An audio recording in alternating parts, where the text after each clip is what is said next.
Alright, another quick little update on the dynamic branching topic. Okay, I was being asked to create, reasonable materials and things that are, doing things on per pixel bases and whatnot. So I recreated the very first post. There was a picture of some kind of, node setup that somebody was making that was basically trying to filter out stuff on the z-axis, and for probably triplanar mapping, something. I think that's what it was, something along those lines. I don't really remember, but he had a similar setup, and he had like an if node, and it wasn't working, and then he had to consolidate his branching into something kind of along the lines of this right here, where he had to hand calculate the derivatives and bit levels and all that from a texture object, because the branch nodes you can't do much with like a texture object through them. So yeah, this was an example of making it work, and it's kind of a hacky way of doing it. But it works nonetheless. And whoops, I'm looking at the wrong material now. But there's in this version at least, I'm kind of doing something hacky, because I mean the amount of difference between the frames is going to be pretty negligible if you don't have something seriously taxing it, like just having this right here versus this. You're looking at such a tiny level of difference, it's not even funny. I mean, granted, you could do more with it, but we're talking, maybe in the absolute millisecond range, like not even 1 millisecond difference between the two. So I've got a node in here that's kind of faking some heavier load to it. It's just literally setting a variable equal to the input over and over and over again, and doing it, well, in this case 300 times, and it's just going to output what was there, which was 64 in his example, I believe. So it's not even changing anything. But in order to get things like these samplers to work correctly, because if you don't do something weird, if you have a custom node, it causes problems, and it makes it almost impossible for you to pull it off, because it'll kind of keep the texture nodes and whatnot, it'll keep them hot. They'll keep on updating when they don't need to. So to get around that, this is a custom node, by the way. It's just a basic if node here. If it's greater or less than, A is less than B or whatever, it's going to output a 1 or a 0, and that's it. That's all this is doing. It's creating a hard mask, and that's all we want. So, but in doing so, you now have a 1 or a 0 that you can use to multiply against something. So in this case, I'm using it to multiply by 0 or 1 here, and that can effectively turn this off. In this case, I've got +1 added here just so that I was being lazy and didn't feel like rewriting all this to have the exception where if iterations equal 0, then do this, and I just didn't feel like putting it in there. So it's doing the same thing, calculating the derivatives of the texture sample and all that.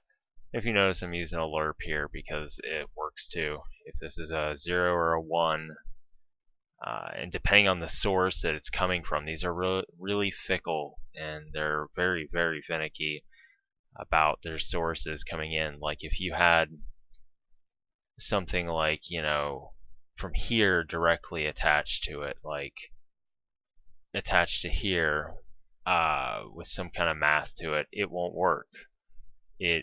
It'll execute both branches, but even if this is 1 or 0, it'll still screw up. I don't quite know why. It probably has some way to, or something to do with the way that the engine evaluates these types of inputs and texture samples. It probably does it at a different timing or something, and the graph doesn't get the chance to say, hey, don't update this, or so. I don't know. But this is the way that I've made it work. So because this is chained into this one, this will execute first all the time.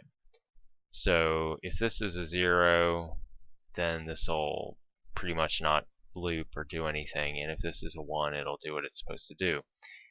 If this weren't here, if this branch was, or not branch, but conditional check was all the way over here, it wouldn't work, because this would get executed first every single time, and that would cause the whole thing to have the same performance essentially. So by chaining it this way, you're forcing this to be custom expression 0 and this to be custom expression 1. So it works, and I mean, I can demo that easily here. I'm clicking in here because there's a frame rate difference sometimes between clicking here and here. So it's sitting right at 30 FPS when I'm looking at almost all the red. And then as I look to the green, it's sitting at about 40. And so on. And I can exaggerate this effect by amplifying this number here. We can take this up to like 1,000. Alright, so we're in the red here at about 18, 19 FPS. And then all the way up to 40. So that's proof of it working right there. And that's using per pixel normal. We could also use the vertex normal if we wanted to, and we get the exact same result. So that is taking in dynamic information. Well, not to mention, absolute world positions over here and all that. So it works. And here I've made a second version of this. It's a little different. But I've got a time function in here that's going to kind of pan it up and down and get about 44 FPS, and then it'll drop to about 40 and back up, because this one's being a more realistic, it's acting a little more realistic than the other one. The same kind of setup here. This is an if conditional, except here's a custom node that somebody was using to test their to benchmark, I guess you could say. Oh, that's why this is set pretty low. So if we set this up to like 512, you'll notice the performance will degrade really rapidly. So it's just some basic loop here that's offsetting the UVs and adding it to itself and then dividing. It's taking an average. So it's a glorified average. But the big key difference that I made, and I probably don't even need this here, I just left it here for safety, but it doesn't do anything. It's not hooked up to anything internally. So I have this on-off switch here, and this is pretty critical here. So that's tied to our mask over here. And as this mask pans around, wherever it's black or white, it's going to turn this off on that pixel. So that's the only real modification that I made to this code. So it's going to come in, it's going to check, it's going to branch and see if it's enabled. Then go ahead and do the loop and return the result. If it's not, if it's a 0, then we just return a blank pretty much. And if it's anything else, like if it equals or whatever, then we would just return the same thing. So, so this is a version working as well, and he was trying to say that it wouldn't work under these circumstances, like using this type of dynamic branching and stuff, and it does. It works very, very clearly. Now I'm not gonna, I'm not really a glutton for punishment, so I'm not gonna rig up whatever huge array. I mean, he manually went through and rigged up, like, I want to say he made this equation, but he did it with like 256 samplers, and I mean, we're talking like you zoom all the way out, and it's just endless because there's just an endless amount of samples thrown in there. And he was, kind of doing the same thing and then trying to say that it didn't work. I'm not going to manually go out and do all that.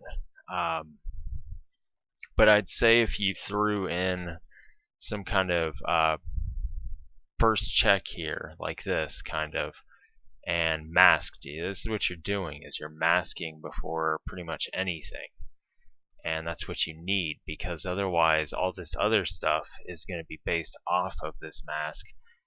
Whereas if you mask at the last minute, like right here before, all of this already got calculated. Even if you have dynamic branching, sometimes it flakes out because, like I said,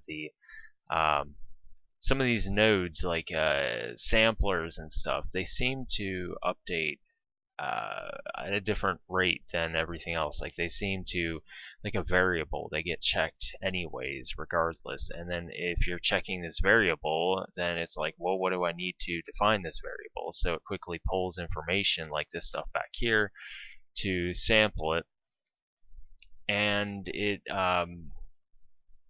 so you've got to have your mask ready ahead of time in order to avoid paying more for it than you need to. And I mean, it does make a difference. So like if I come in here and I just sample, let me start a preview node here, it'll sit right at about 41 FPS.